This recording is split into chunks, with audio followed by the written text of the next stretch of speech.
கந்தர்வலோகத்தில் வசித்த விசுவாவசு என்பவன் சிவனருளால் ஒரு பெண் குழந்தையை பெற்றான். அவளுக்கு வித்யாவதி என பெயர் சூட்டி வளர்த்தான். வித்யாவதி சிறு வயதிலேயே அம்பிகை மீது பக்தி கொண்டாள். ஒரு சமயம் புனிதமான இடத்தில் கேயாயில் கியாண்டிருக்கும் அம்பிகையை தரிசிக்க ஆசைப்பட்டாள். விருப்பத்தை தந்தையிடம் தெரிவித்தாள்.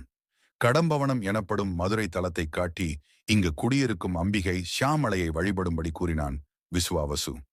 அதன்படி அம்பிகையை தரிசிக்க வித்யாவதி இங்கு வந்தாள். சன்னதி முன்பு நின்று மனமுருகி வழிபட்டாள்.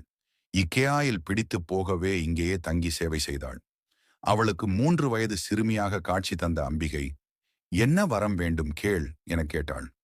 அம்பிகையை குழந்தை வடிவில் பார்த்த வித்யாவதி, எப்போதும் தான் அவள் மீது பக்தி கொண்டிருக்க வேண்டும் என்றும், குழந்தையாக காட்சி தந்த நீயே மகளாக வாய்க்கும் பாக்கியத்தை தர வேண்டும் என வேண்டினாள்.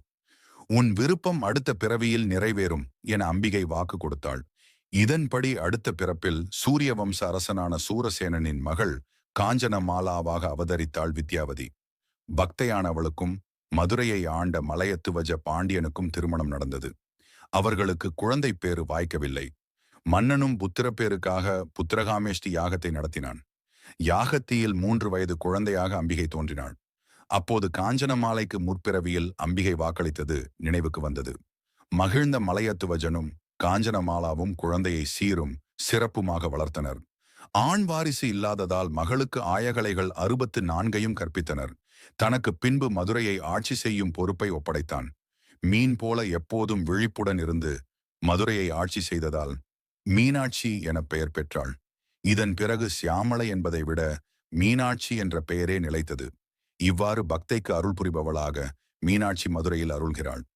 பெண்களின் தெய்வமாக மங்கையர்க்கரசி என பெயராற்றப்படுகிறாள். மஞ்சள் குங்குமம் நிலைக்க, சுமங்கலி பாக்கியம் கிடைக்க மீனாட்சி அம்மனே கதி என பலர் இங்கு தவம் கிடக்கின்றனர்.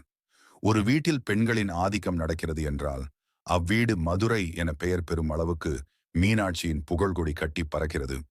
மீனாட்சி அம்மன் தெய்வம் என்பது பெண்மையின் சக்தி, அறிவு, அன்பு மற்றும் ஆட்சி ஆற்றல் ஆகியவற்றின் சின்னமாகும். அவள் பெயர் மீனாட்சி. மீன் போல விழிப்புடன் இருப்பவள், உலகை காக்கும் தாயின் உருவம். இப்படிப்பட்ட ஆன்மீக கதைகள் மற்றும் பரிகாரங்களை தெரிந்து கொள்ள நம்ம சாத்யா வைப்ஸ் சேனலை சப்ஸ்கிரைப் செய்யுங்கள்.